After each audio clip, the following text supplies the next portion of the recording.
तर सर्वात पहिले आपण रूट युजर बनवून घेणार. तर यामध्ये SU हायफन देणार आणि पासवर्ड देणार. तर मी यामध्ये रूट युजर बनवून गेलेला आहे. तर आता यामध्ये सर्वात पहिले आपण यामध्ये फाईल क्रिएट करणार, मल्टिपल फाईल्स. तर मल्टिपल फाईल्स क्रिएट करण्यासाठी टच कमांडचा यूज करत आहे. टच फाईल 1, फाईल 2 आणि फाईल 3 यामध्ये मी ह्या 3 फाईल क्रिएट करत आहे. यानंतर पॅरेंट चाइल्ड स्ट्रक्चरमध्ये डायरेक्टरी क्रिएट करणार. त्यासाठी मी यामध्ये mkdir -p डायरेक्टरी 1 आणि डायरेक्टरी 2 या पद्धतीने 2 डायरेक्टरी क्रिएट करत आहे. यानंतर ls करून चेक करणार की यामध्ये डायरेक्टरी किंवा फाईल डायरेक्टरी आणि फाईल्स यामध्ये बनलेले आहे की नाही. बघा, तर डायरेक्टरी 1 बघा यामध्ये डायरेक्टरी 1 आणि डायरेक्टरी 2 शो होत आहे. याचप्रमाणे फाईल 1, फाईल 2 आणि फाईल 3 पण शो होत आहे.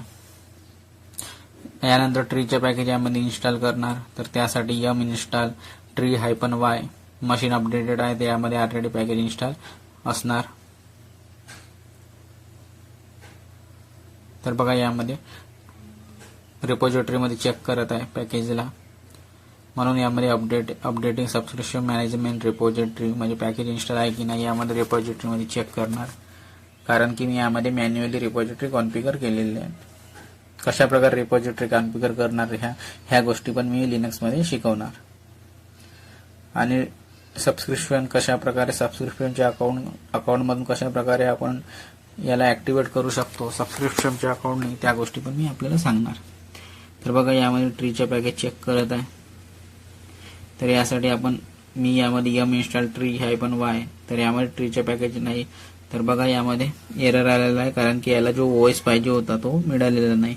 तर त्यासाठी बघा df-s, तर यामध्ये /dev/sr0 मध्ये माउंट आहे. तर मला /mnt मध्ये माउंट करायचे, माउंट /dev/sr0 आणि ज्यामध्ये माउंट करायचे त्याचे पाथ देणार. तर मी MNT मध्ये माउंट करत आहे, सोर्स अँड डेस्टिनेशन. तर बघा df-s, तर बघा आता हा OS आपल्याला MNT मध्ये शो होणार. आता आपल्याला पॅकेज इन्स्टॉल करायचे आहे. त्यासाठी कमांड चालवणार install tree-y.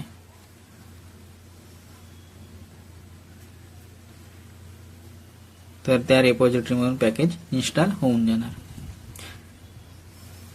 तर बघा यामध्ये ॲपस्ट्रीम आणि बेस OS, ठीक आहे, यामध्ये म्हणजे पॅकेज आपला इन्स्टॉल आहे. आता बघा install tree-y मशीन आपली अपडेटेड आहे ऑलरेडी. तर आता बघा ट्रीचे पण पॅकेज यामध्ये ऑलरेडी अवेलेबल आहे. आता यामध्ये ठीक आहे, स्टार्टिंगला mkdir म्हणजे यामध्ये यूज नाही केलं असतं तरी चाललं असतं.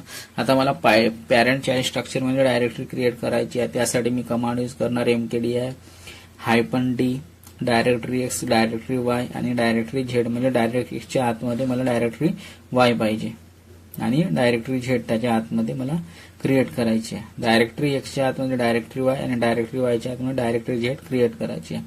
त्यासाठी mkdir -p directory x, directory y आणि डायरेक्टरी z.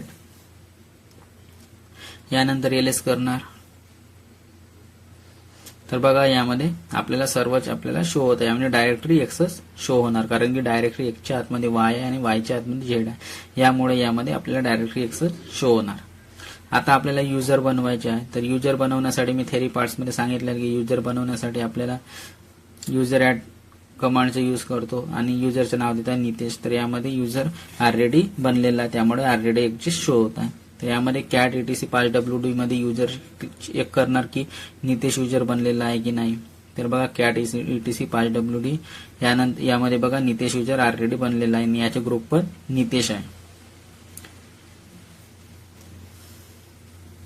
आणि पहिलाच युजर बनवला आहे तर 1001 यामध्ये आयडी म्हणजे 1000 नंतरची आयडी आपल्याला मिळालेली आहे. याचप्रमाणे आपल्याला ग्रुप बनवायचे. तर ग्रुप बनवण्यासाठी कमांड आहे ग्रुप ऍड आणि ग्रुपचे नाव देणार टेक अभ्यासिका.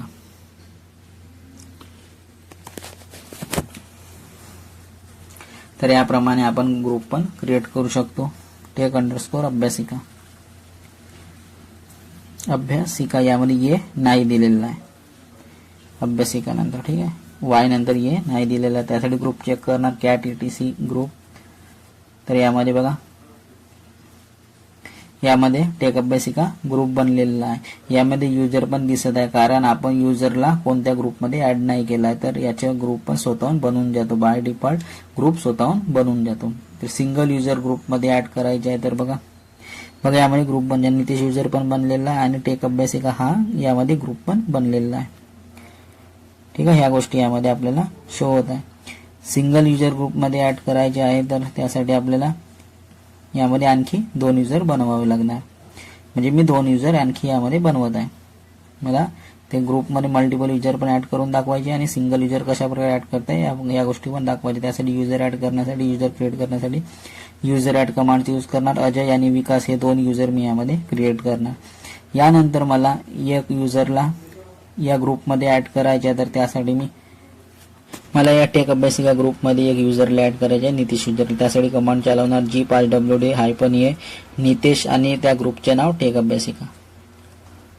यामध्ये मी वाय नंतर ए नाही दिलं त्यामुळे मला यामध्ये एरर मिळाला आहे. बघा, डज नॉट एक्झिस्ट.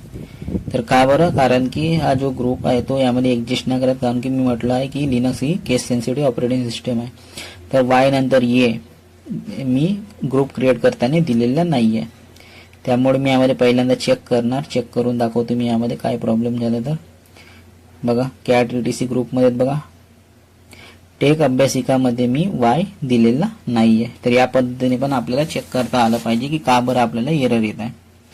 ठीक आहे, म्हणून मी यामध्ये असंच ठेवलेलं, कारण की आपल्याला ह्या गोष्टी माहिती पाहिजे. तर वाय नंतर हा ए नाही पाहिजे यामध्ये. तर बघा आता यामध्ये लिहून पण आलेलं आहे, adding user Nitesh to group tech Abhyasika. म्हणजे नितेश युजरला टेक अभ्यासिका या ग्रुपमध्ये ऍड केलेला आहे.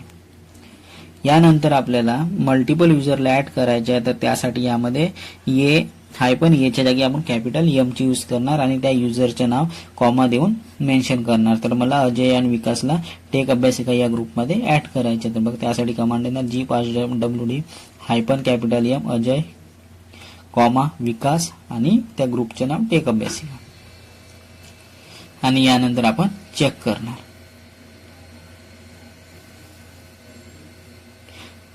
त्यासाठी ग्रुप चेक करण्यासाठी cat/etc/group या कमांडचा यूज करणार. तर पहा यामध्ये टेक अभ्यासिका यामध्ये ग्रुप ऍड झालेला आहे आणि या ग्रुपमध्ये 2 युजर पण ऍड झालेले आहे, अजय आणि विकास. तर बघा स्टार्टिंगला आपण 2 युजर ऍड केले होते, तर अजय आणि विकास हे गोष्ट हे अलग पण शो होत आहे आणि वेगवेगळे शो होत आहे. आणि टेक अभ्यासिका ग्रुपमध्ये 2 युजर ऍड केलेले आहेत, ते 2 युजर त्या टेक अभ्यासिका ग्रुपमध्ये पण शो होत आहे. तर या पद्धतीने आपण ग्रुपमध्ये युजरला ऍड करू शकता, सिंगल युजरला पण आणि मल्टिपल युजरला पण. यानंतर आपल्याला सॉफ्ट लिंक, हार्ड लिंक यासाठी कॉन्सेप्टला पाहण्यासाठी आपण एक फाईल बनवणार. तर त्या फाईलमध्ये डेटा ऍड करणार. त्यासाठी cat file1 आणि यामध्ये मी डेटा ऍड करता हेलो गुड मॉर्निंग. आता आपल्याला माहिती असणार की कॅट कमांडने आपण डेटा फाईल क्रिएट करतो आणि ग्रेटर दॅनचे यूज केलं तर त्या फाईलमध्ये आपण डेटा अपेंड करता म्हणजे ऍड करता. हेलो गुड मॉर्निंग आणि Ctrl+D देऊन आपण या फाईलमधून बाहेर येणार. तर बघा Ctrl+D. आता यामध्ये डेटा पाहणार, काय लिहिलं, काय ऍड केलं. त्यासाठी cat file1.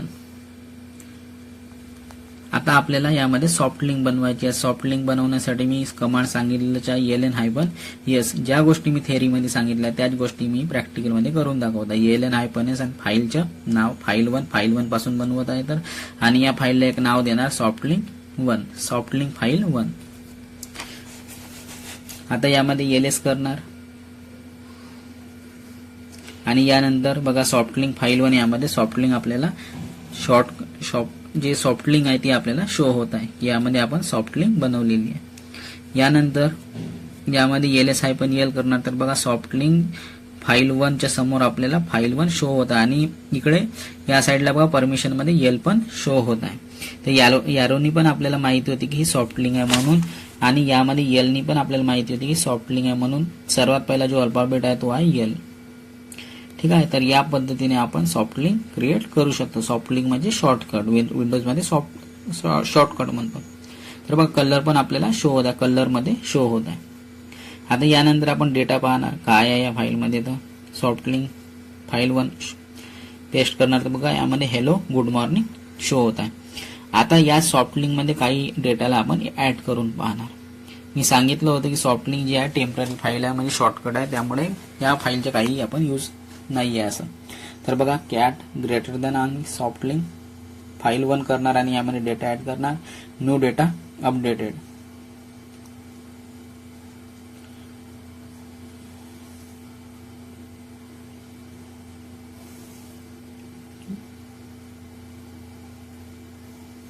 New data updated.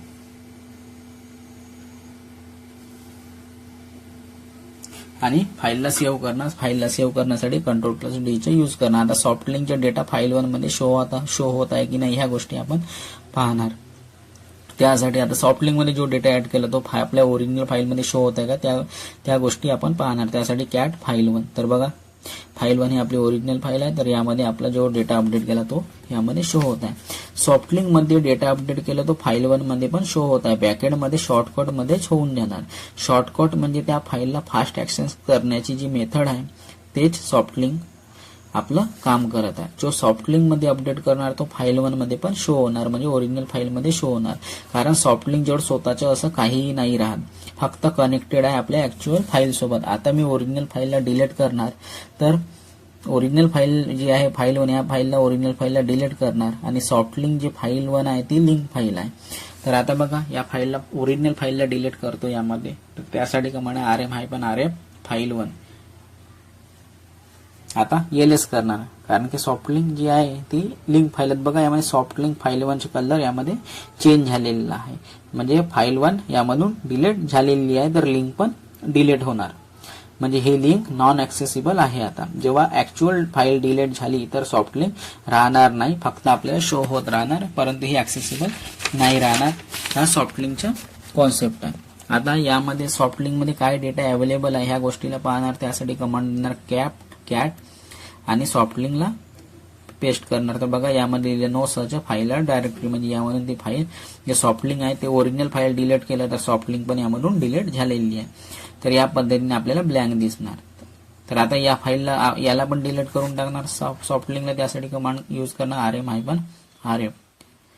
आता ls करणार डिलीट झाली की नाही, तर बघा यामधून डिलीट झालेली आहे. जसंही आपण ओरिजिनल फाईल डिलीट करतो त्याच पद्धतीने सॉफ्ट लिंकचे पण कलर चेंज होऊन जातात आणि सॉफ्ट लिंक मध्ये काही नाही राहत. आता हार्ड लिंक ला क्रिएट करणार. तर हार्ड लिंकचे कॉन्सेप्ट पाहू. आता त्यासाठी cat double greater file 2 create करणार यामध्ये, आणि यामध्ये काही डेटा फिलअप करणार न्यू फाईल, आणि यामध्ये लिहिणार लेटेस्ट डेटा.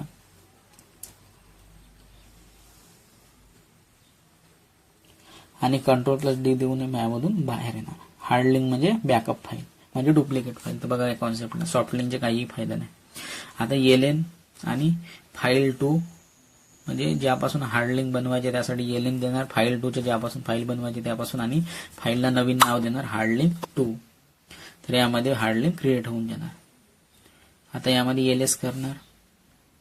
तर यामध्ये आपल्याला हार्ड लिंक शो होणार. बघा हार्ड लिंक 2 शो होत आहे, परंतु यामध्ये कलर शो नाही होत आहे, फाईल प्रमाणे शो होत आहे, बॅकअप फाईल प्रमाणे. आता यामध्ये ls-l करणार. बघा फाईल प्रमाणे शो होता व्हाईट कलर मध्ये. आता ls-l करणार. बघा फाईल प्रमाणेच आपल्याला शो होणार. यामध्ये एरो वगैरे काही शो नाही होणार. बघा ls-l. तर बघा यामध्ये हार्ड लिंक 2 बघा ठीक आहे, आणि फाईल प्रमाणेच यामध्ये डॅश शो होत आहे आणि व्हाईट कलर मध्ये फाईल मध्ये शो होत आहे. म्हणजे यामध्ये एल वगैरे काही शो न होणार, नॉर्मल फाईल प्रमाणे यामध्ये शो होत राहणार. बघा डॅश शो होत आहे आणि व्हाईट कलर मध्येच आपल्याला फाईल प्रमाणे सर्व कॉन्सेप्ट शो होत आहे. तर हार्ड लिंक ही काही लिंक नाही आहे, ही बॅकअप फाईल आहे, फाईल प्रमाणेच दिसणार आणि फाईल प्रमाणे ट्रीट होणार. आता बघा डेटा बघणार यामध्ये, ठीक आहे, कॉपी केलं तर ते पूर्ण हे झाले, ठीक आहे. आता कॅट हार्ड लिंक 2 शो करणार, तर आपल्याला तोच डेटा आपल्याला शो होणार. हार्ड लिंक 2 चुकीचे टाईप झालं. तर बघा यामध्ये आपल्याला सेम डेटा शो होणार. बघा न्यू फाईल लेटेस्ट डेटा. आता हार्ड लिंक मध्ये काही अपडेट करतो. तर हार्ड लिंकचा फायदा काय आहे की ओरिजिनल फाईल डिलीट झाली तरी आपण डुप्लिकेट फाईल म्हणून डेटाला रिकव्हर करू शकतो, म्हणजे बॅकअप फाईल आहे किंवा डुप्लिकेट फाईल असं समजा. कॅट डबल ग्रेटर दॅन 2 यामध्ये काही मी डेटा ऍड करतो.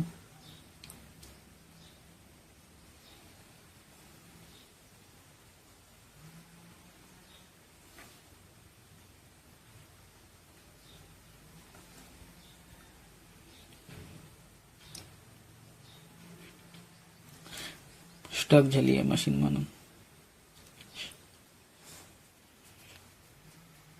कारण की मी ओरिजिनल लिनक्स मशीनवर काम करत आहे. AWS ची मशीन यूज नाही करत आहे मी. यामध्ये cat double greater than hard link 2 यामध्ये काही डेटा ऍड करत आहे. यामध्ये लिहित आहे हार्ड लिंक अपडेट समथिंग असं लिहिते.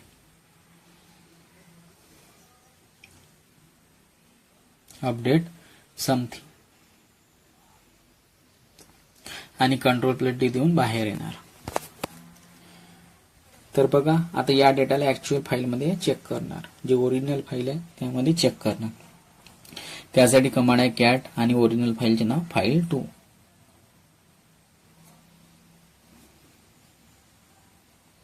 तर बघा यामध्ये आपल्याला सेम डेटा शो होत आहे, जो पण जुना डेटा आणि अपडेटेड डेटा शो होत आहे. ऍक्च्युअल फाईलमध्ये अपडेट करणार केलं तर बघा यामध्ये हार्डली आता चेक करणार. बघा आता जी ऍक्च्युअल फाईल आहे यामध्ये डेटा अपडेट करणार, कॅट फाईल 2 आणि ऍक्च्युअल फाईल अपडेटेड असं या फाईलमध्ये मी लिहिणार डेटा.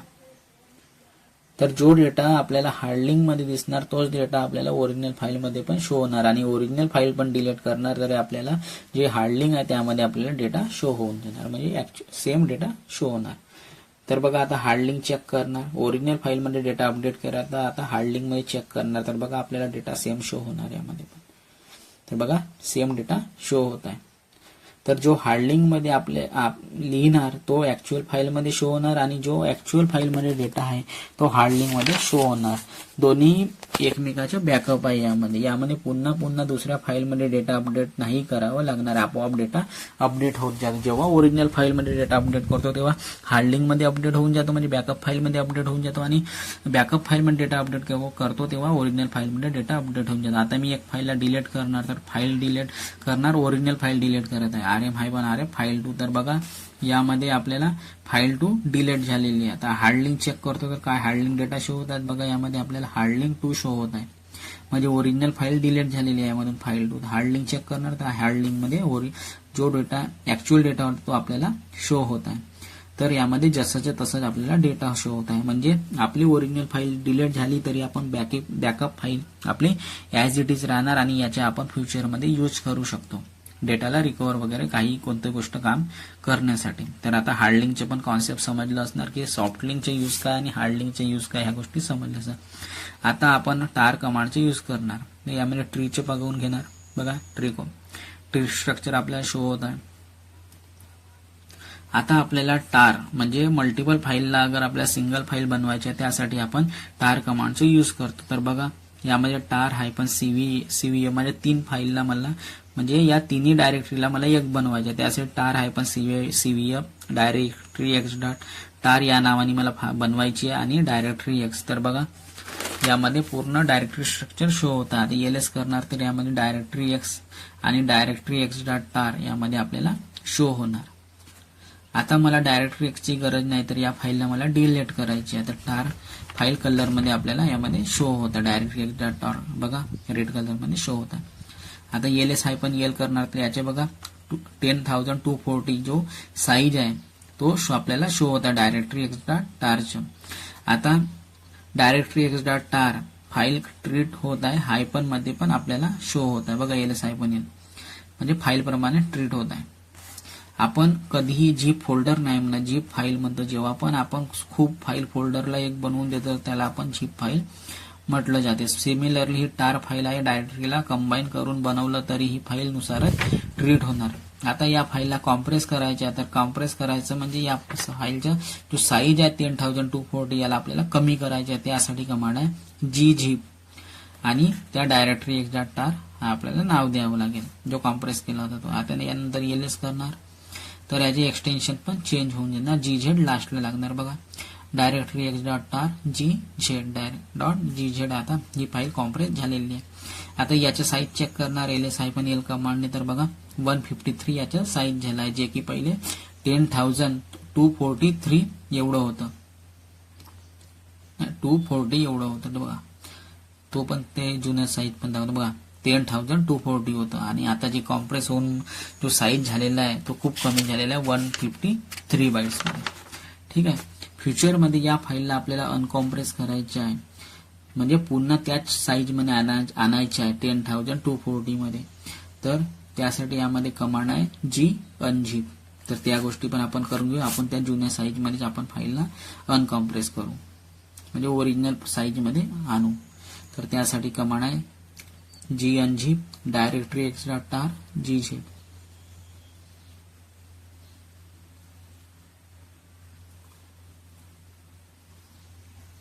डायरेक्टरी एक्स डॉट टार GZ.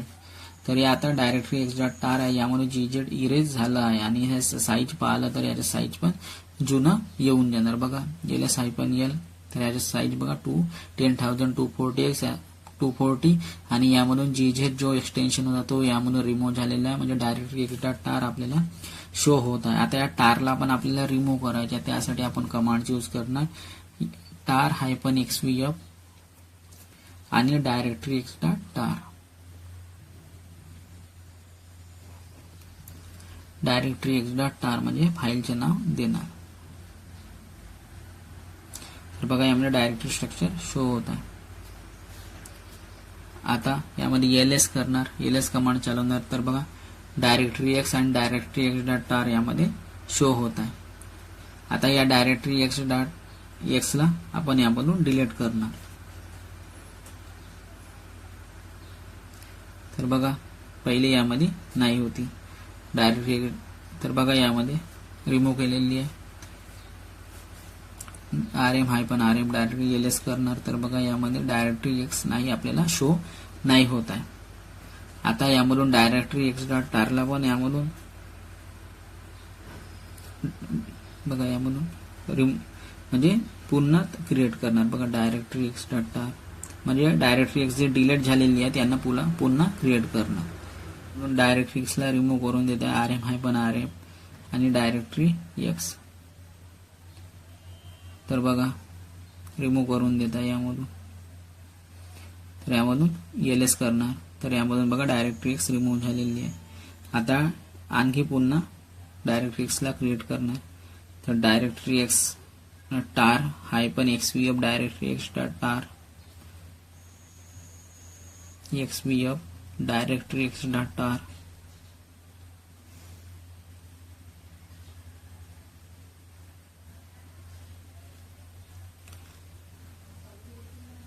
म्हणजे टार फाईल क्रिएट करायचं. आता यामध्ये LS करणार. तर बघा आपल्याला यामध्ये डायरेक्टरी एक्स आपल्याला शो होत आहे आता. ठीक आहे. तर यामध्ये डायरेक्टरी एक्स डॉट टार पण शो होत राहणार आपल्याला वाटते. तर आपण याला पण आता यामधून डिलीट करू शकतो. तर बघा यामध्ये डायरेक्टरी एक्स आणि डायरेक्टरी एक्स डॉट टार पण शो होत आहे. आता कोणत्या पण फाईल किंवा सॉफ्टवेअरला डाउनलोड करण्यासाठी आपण wget कमांडचा यूज करतो आणि त्यानंतर आपण URL करतो. तर फाईल किंवा सॉफ्टवेअर ते आपल्याला डाउनलोड होऊन जातो. तर डाउनलोड करण्यासाठी wget कमांडचा यूज करतो. यामध्ये फक्त मी सांगत आहे wget आणि URL पेस्ट करायचे, तर तो जो सॉफ्टवेअर आहे तो डाउनलोड होऊन जाणार. ह्या गोष्टी मी फक्त यामध्ये सांगत आहे. ठीक आहे. चुकीने एंटर प्रेस करून झालं त्यामुळे असं प्रॉब्लेम येत आहे. ठीक आहे. वापस येऊन गेलो रूटमध्ये. आता आपल्याला कोणत्या सॉफ्टवेअरला इन्स्टॉल करायचे तर त्यासाठी कमांड आहे install -y देणार. स्टार्टिंगला पण देऊ शकतो किंवा नंतर पण पॅकेज नावच्या नंतर पण आपण y देऊ शकतो. त्यामध्ये HTTPD पॅकेज इन्स्टॉल करतो त्यासाठी install -y HTTPD देणार. तर यामध्ये HTTPD पॅकेज यामध्ये इन्स्टॉल होऊन जाणार. तर पहा यामध्ये HTTP पॅकेज ऑलरेडी इन्स्टॉल आहे रिपॉझिटरीमध्ये, त्यामधून त्यांनी उचलून घेतलेलं आहे. तर या पद्धतीने आपण पॅकेजला इन्स्टॉल करू शकतो. आता बघणार यामध्ये कुठे आहे HTTPD पॅकेज कोणत्या लोकेशनवर आहे त्यासाठी कमांड आहे विच. तर बघा /user/admin/HTTPD या लोकेशनमध्ये HTTPD पॅकेज आहे. LS करणार त्यामध्ये पूर्ण फाईल्स आणि डायरेक्टरी शो होणार. आता सर्वांना यामधून रिमूव्ह करायचे आहे. जिथपर्यंत कमांड चालवले आतापर्यंत आजच्या प्रॅक्टिसमध्ये सर्वांना रिमूव्ह करा त्यासाठी कमांड यूज करणार RM-RM स्पेस देणार आणि स्टारचे यूज करणार. तर यामधून सर्व कमांड वगैरे सर्व डिलीट होऊन जाणार. LS करणार तर यामध्ये आता काहीही आहे नाही, सर्व डिलीट झालेलं आहे. आता नंतर विच ट्री पाहणार तर बघा यामध्ये आपल्याला काहीही शो नाही होणार. विच HTTPD बघा तर बघा /user/admin/HTTPD या लोकेशनमध्ये अवेलेबल आहे म्हणून पॅकेज शो होत आहे. आता कॅट फाईल 3 करणार तर फाईल डिलीट झालेली आहे. यामधून know search file and directory यामध्ये शो होतात. तर या पद्धतीने आपण फाईल सर्व डेटाला आपण डिलीट करू शकतो. फ्रेंड्स या व्हिडिओमध्ये एवढंच. Bye bye.